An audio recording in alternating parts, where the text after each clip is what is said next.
Hey friends, beautiful friends, happy Wednesday. Welcome to live Q&A Wednesdays with Darcy. I think I'm live. I usually do this at 2 p.m. EST. I'm a little late today. It has been an absolute shit show over here. I don't know about all of you, but parenting adult children is not for the faint of heart. And my skill set is really not designed for all of that. The letting go of it. I am learning. We've been busy, and I'm here to say happy holidays. In the US, we're celebrating Thanksgiving tomorrow.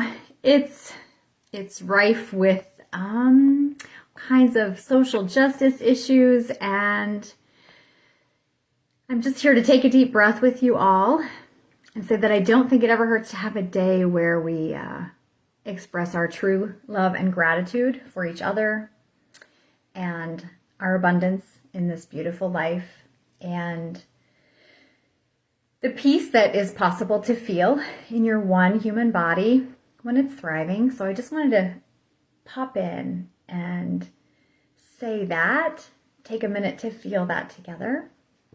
And I wanted to say, instead of a live Q&A, like we usually do, because I might have missed my live audience, folks who show up every week to chat about health, fitness, hormone balance, stress reduction, all of the things I teach in my Vibrant Woman program.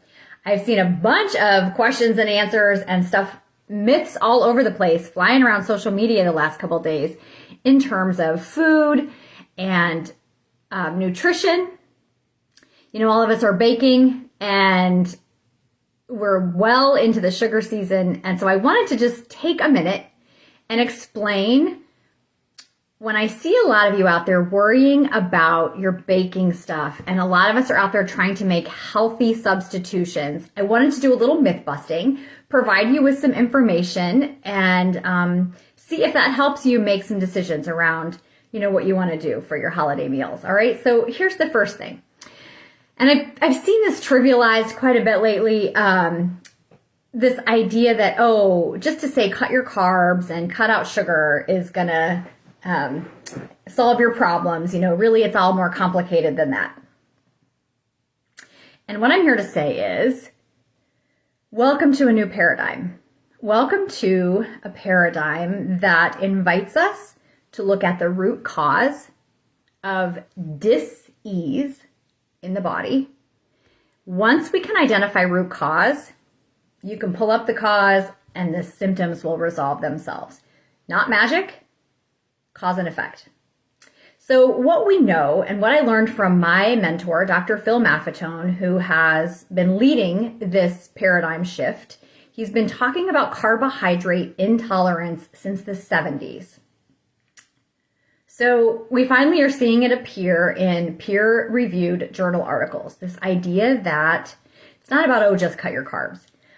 Yeah, most of us do need to cut some carbs because we are eating over our tolerance. What it really is, it's about not putting things into the body that do not provide nutrition, and only putting things into the body that provide nutrition, and processed, refined carbohydrate foods, carbohydrate dense foods, leading with sugar, and all of the foods that turn to sugar immediately in the bloodstream, whether they taste sweet to you or not. That is the leading cause of metabolic disease in the modern world. So if you find out what your body's personal carbohydrate tolerance is, then you actually are, you're just absolutely, you're most empowered to outrun disease. You're going to outlast disease, because your body doesn't have to make the adaptations to deal with high glucose, high insulin. All of that leads to high cholesterol, which leads to, I mean, friends, gosh, I wanted to make this a short baking video. I want to invite you to head over to my YouTube channel. I talk about this pretty much in some form or another every week, and I want you to look for some of those videos titled, how to know your carbohydrate tolerance, and is a low carb diet right for you? I mean, sometimes I have to use hooky titles to try to get you in, but basically I've been talking all about what this does to the metabolism. I've been talking about it for years, and I've been filming it for the last several months.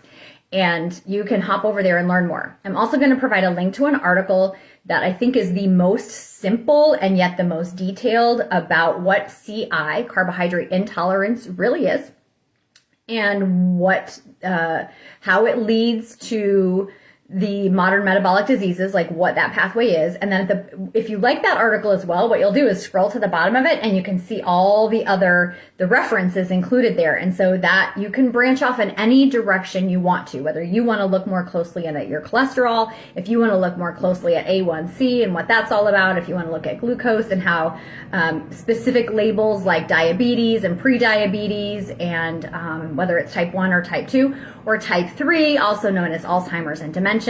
So there will be all kinds of resources at the bottom of that article as well, so that you can begin to just inform yourself and learn what is carbohydrate intolerance and how is it impacting you. It has quite a bit to do with genetics, but we know from all the research out there around epigenetics, surrounding even things like celiac and grain intolerances and food allergies. These things are connected. They tend to be on the same or nearby genes, and we are turning them on with systemic inflammation. That's basically what we got to deal with. So, what I want to make of this today, on the eve of Thanksgiving, the holiday here in the US, where we tend to eat a lot of carbs, is this. You certainly do not need to torture or punish yourself in any way about what you plan to eat tomorrow, what the people around you are eating. The women in my Vibrant program this week are using this week as an opportunity to have an even more intimate, loving, trusting, communicative relationship with their one beautiful human body. And here's what I mean by that. This is a hard time of year to do a carb challenge. It's a hard time of year to abstain from things. I don't even necessarily recommend it, though I choose not to eat things that hurt me. I choose not to eat things that make me feel bad. It is many, many years of trial and error and, kind of missing on that to understand what that even means. And that's my point. Like, all I really ask of women in my program, what I'm asking of you this week, is pay attention. Pay attention. Be mindful. Take a deep breath before you fill your plate. Invite yourself to be intentional about the food you're putting on it. Not judgmental, intentional. Does that feel good? Does that serving size feel right to me? Do I want another bite? How is this feeling in my body? Am I eating from a place of love and attention to myself? Am I eating out of social pressure? Am I eating out of anxiety? Am I hiding something from myself or others? Am I silencing myself in some way? What works for me? What feels good to me? What's resonating with me? What is my body asking for? And you'll know because your body's going to tell you before and after. And you might only get a whisper of it, and you might even ignore it. I sometimes do. Like, oh, be quiet, body. I'm having this. And it comes back around. And I don't mean it comes back around to punish you. It's a message. So just notice. How are you feeling? How do you feel before you fill the plate? How do you feel as you're eating from the plate? How do you feel after? How do you feel the next day? And even for the next 4 days. If we have real true food intolerance, it might not show up that night. Might not show up until it's really being metabolized through the system in the next 2, 3, 4 days. And I just want you to pay attention because, if you have a beloved person that you want to build a better relationship with, ask me if I'm learning that this week. What do we have to do if we want to have good relationships with the people we love in our lives? Well, my daughter's telling me this week what I need to do is to listen more carefully. And that's all you have to do with your precious human body too. Just listen in and notice. Don't judge yourself. Don't judge your choices. Just listen in and notice and move forward from there. Okay? I'm going to see a bunch of you on my carb challenge. I have a feeling after the holidays. So stay tuned. We're going to have a fun community around this to help sort some of this out. Sometimes it really helps to listen to what other women are experiencing, and then we reflect on that and we can notice similarities and kind of, decode some of those signals that we might have noticed, but we weren't sure what to make of them. And doing that in a community is a very powerful experience. Stay tuned. Okay. But so, my little carb blurb aside, it is sugar season. A lot of us are going to eat sugar. Here's my advice. If you're baking, I see a lot of stuff going around on the internet about baking substitutions and what's really healthy and what's not. So let me just give you some of these facts. Number one, your brain is made of almost 70% fat. Your aerobic system, which is the majority of the cells in the body, prefer to burn fat for fuel. And even if we're storing a little bit of extra fat right now because we haven't turned on a good fat burning metabolism, you can learn how to do that if you come into my Vibrant Woman program, and all you have to do is send me a DM. I love to talk about this. Much to my business coach's dismay, I'm not a great sales caller, sales coach. I just want to talk to people to tell you what I do in the program, and you can decide if it's a good fit for you or not. But if you want to learn more, come and do that. So the idea is, sorry, I totally lost my train of thought. No, fat. We're burning fat. So the whole basis of my program is to eat in a way that burns more fat and to move in a way that burns more fat. It's way more than 1 + 1 = 2. It's exponential. It lowers stress. Eating sugar is a huge source of stress for a lot of us. We think it's just relationships or just our job. And a lot of our stress is physiological. It's from our metabolic situation.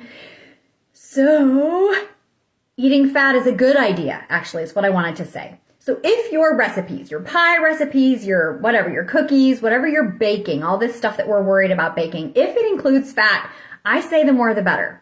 Here's a couple of things to keep in mind.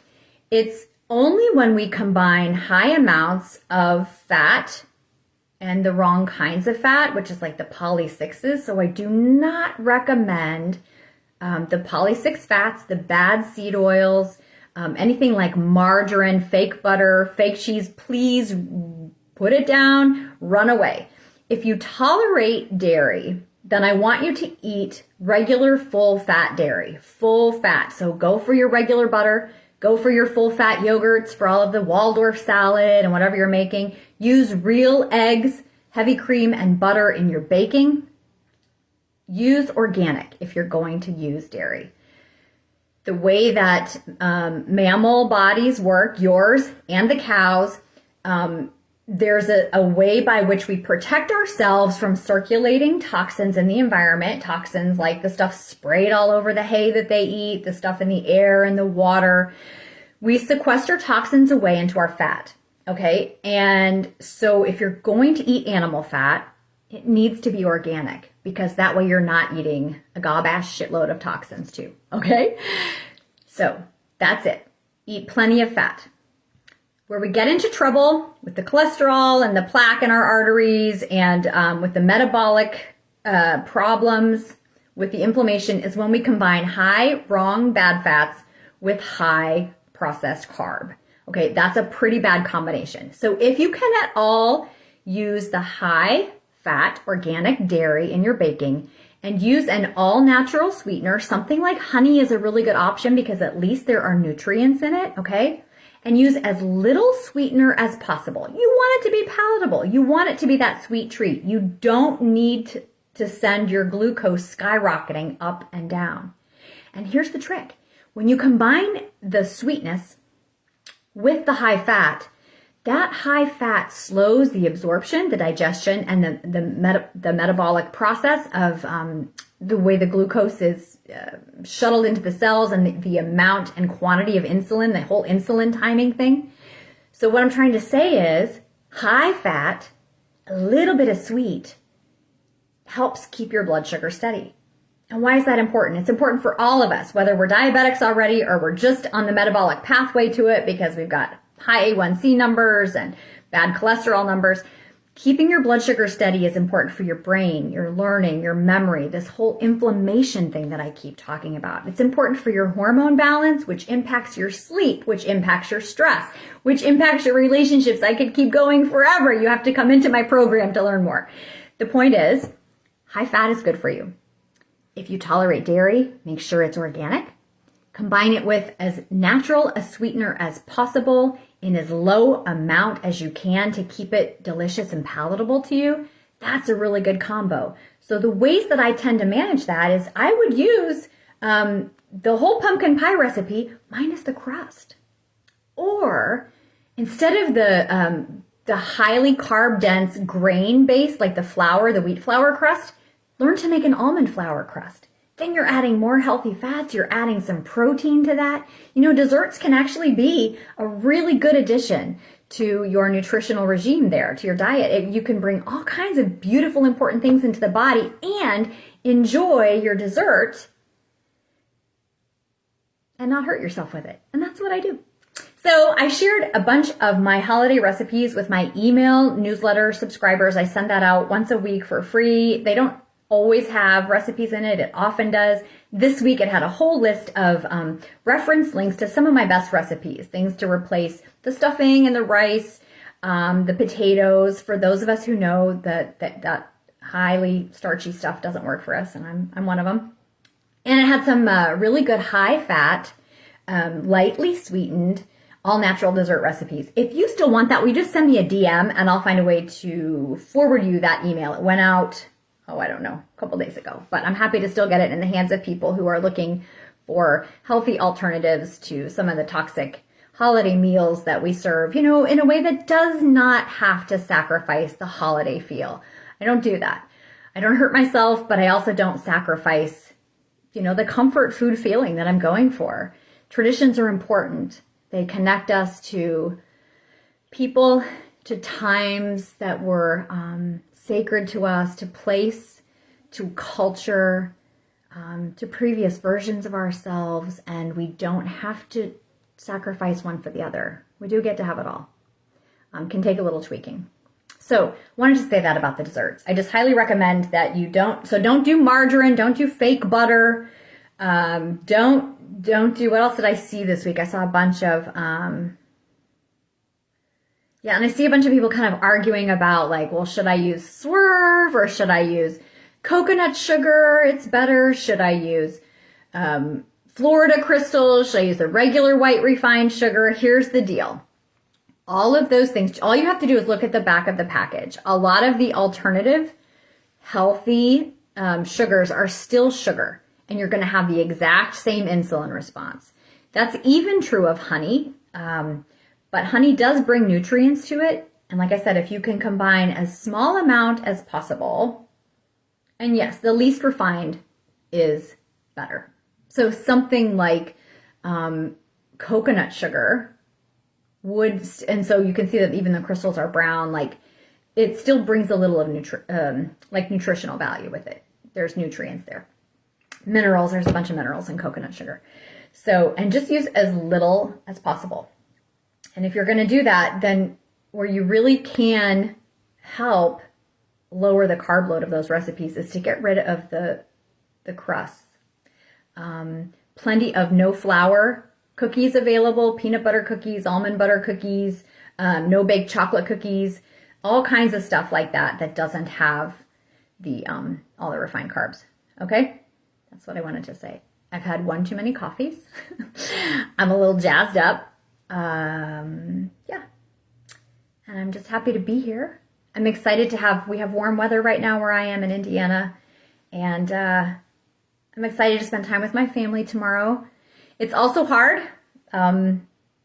We're without my dad. My dad passed away 2 years ago, the week before Christmas. And the holidays still wash a pretty big wave of grief over me from time to time. And I'm just riding the waves and learning to listen more because my adult daughter's teaching me. And I hope this finds you well. And that doesn't always mean happy. It doesn't always mean,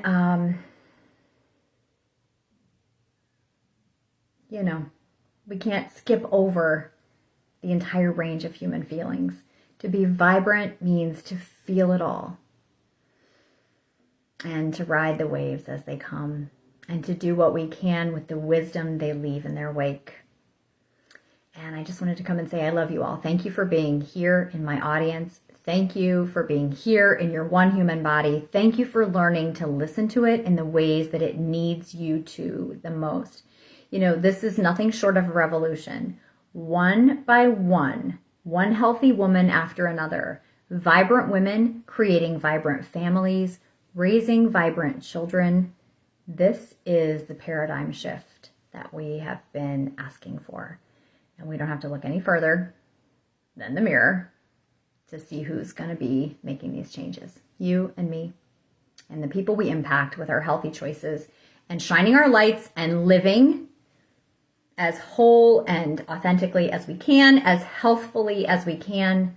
So if you have any questions about recipes, you know, my superpower is to actually take unhealthy, toxic recipes and tweak them into better versions of themselves so that you can keep the holiday, cultural, family, tradition feeling that's so important and not have a freaking sugar hangover for 3 days later. I get really bad sugar headaches.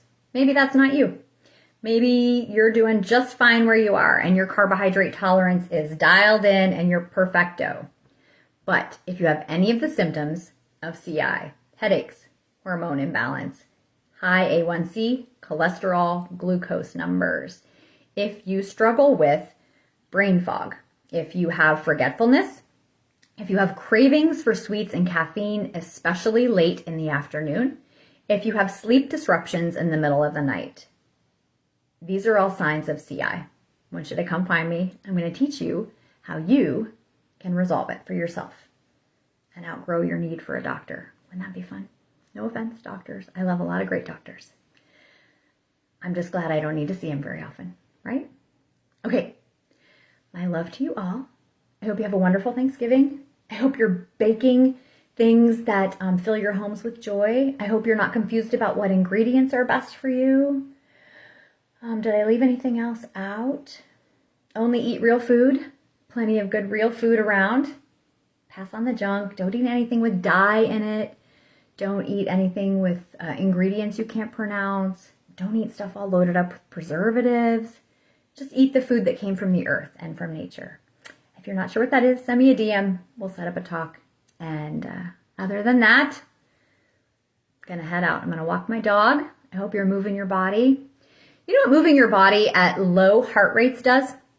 Besides exercise, besides make you stronger, and yes, it does burn fat. If you're low enough heart rate, it burns fat. When you go over a certain heart rate, it burns sugar instead. Not ideal.